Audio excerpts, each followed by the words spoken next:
се инспирирани од приказните што си ги кажуваме најчесто во TikTok. Но оваа приказна сигурно сите ја знаете. Тоа е приказната за полското и градското глувче. На градското глувче му дадовме име Ицко, а на полското Грицко. Двете глувчиња живеат заедно. Така ние си смисливме во продолжението на оваа приказна. После онаа авантура во градот, кога мачорот ги избрка, тие се преселија во полето. Но на градското глувче му се допадна ли животот таму, деца? Не му се допадна. Скоро ништо не му се допаѓаше, но најмногу од се му недостасуваше храната. Не му се допаѓаше храната што ја подготвуваше полското глувче и често знаеше да праша. Имаш ли кетчап? Кетчап? Немам кетчап, ама имам свежи домати од мојата градина. Сакаш ли? Не. Не сакаш. Имаш ли мајонез? Мајонез? Немам ни мајонез. Ама може ли да јадиме свежи јајца? Да подготвам ли? Не. Имаш ли пица? Пица? За жал немам ни пица. Ама замеси вкусно домашно лепче. Сакаш ли? Не. И тоа не сакаш. Имаш ли хамбургер? О, немам ни хамбургер. Ама цела зеленчукава и овошна градина имам. Може да одбереме што сакаш и ќе подготвиме јадење. Свежо и здраво. Сакаш ли? Не. Имаш ли Кока-кола? Оф, немам ни Кока-кола, ама знаеш ли кој е најздрав пијалок за пиење? Водата, чиста, изворска. Имам таква вода. Сакаш да се напиеме? Не. Ама таа е најздрав пијалок. Ти ништо не знаеш. О, глувчето Грицко беше тажно и навредено. Се чувствуваше многу непријатно. А градското глувче реши да отпатува далеко. Отпатува дури во Мексико, патуваше со брод, па бродот запозна нов другар, мексиканското глувче Гонзалес. Он него научи многу убави работи, научи да свири гитара, научи убаво и културно да се однесува. Ке научи и секој што ќе ја слушни нашата културна песна.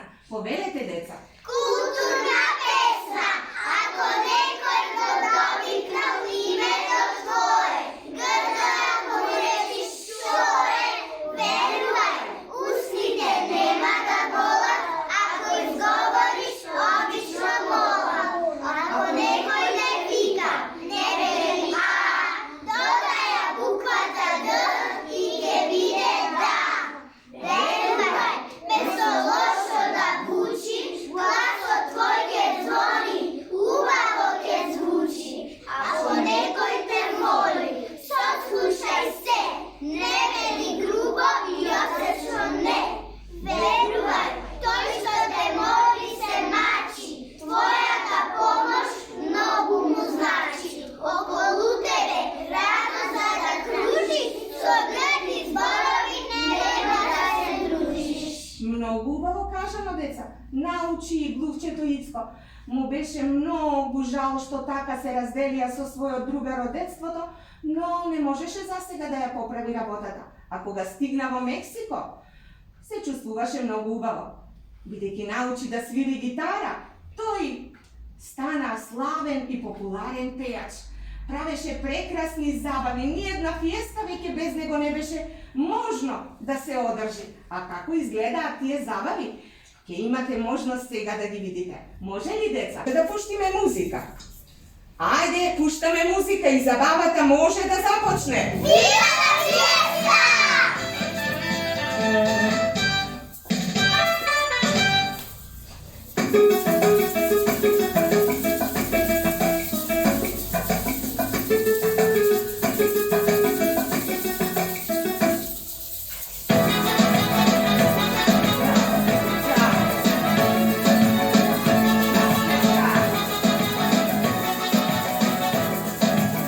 Глувчето Ицко патува за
деца! Браво, аплауз силен! Девојчиња!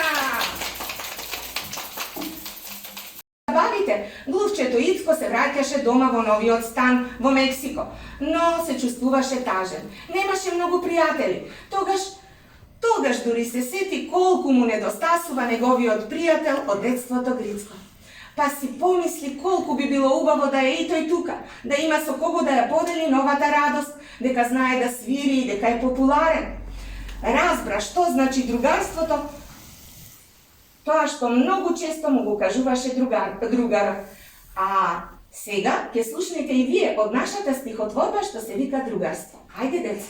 Другарство, ако си добар другар, не е така лесно. Со другарот треба искрено и честно. Другарот со другар, многу си се сака. Во секое време му подава рака. Другарка или другар, тоа ти е исто. Важно е да има срце топло чисто. Другарството, братко, Грицко само труби. Тешко се добива, а лесно се губи. Точно, другарството тешко се добива, но лесно се губи. Ицко разбра колку лесно го изгуби другарството. Посака повторно да се врати назад. Па со првиот брод тргна назад од Мексико за Македонија, за да побара да му се извини на другарот и да побара да му прости. Но уште нешто важно го тераше назад. Се приближуваше празникот 8 март, а тој сакаше на мама да ја подари некои убави работи што ќе ги носи од Мексико и да ја го честита празникот. Додека патуваше во бродот, често го листаше стариот албум и кога погледна во една слика, како да дзирна низ прозорец. Низ прозорец дзирна и видов една мајка, убава и нежна, како принцеза од мајка. Во рацете држи дете, тоа мирност е, како мало цвете, а таа песни лука му плете. И мисли сонце мало што во рацете изсвети, тоа дете сум јас, а таа принцеза од мајка е мојата мајка. Кога се врати назад, само ја гушна својата мајка и го честита празникот со овие зборови. Честит празник, Денес мамин празник слава, и небесни буде праван. Честит празник, мила моја мамо. Тоа се најубавите зборови. И уште нешто додаде. Те сакам Најмногу на целиот свет. заедно уште еднаш. 3, 4. Те сакам најмногу на целиот свет.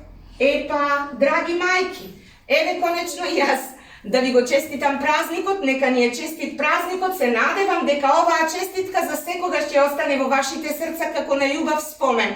Драги деца, бевте прекрасни. Се надевам дека и вашите родители и вашите мајки ќе бидат пресретни и задоволни како што сум јас. И сега останува уште за крај, пред да завршиме приредбава, да ги поздравиме.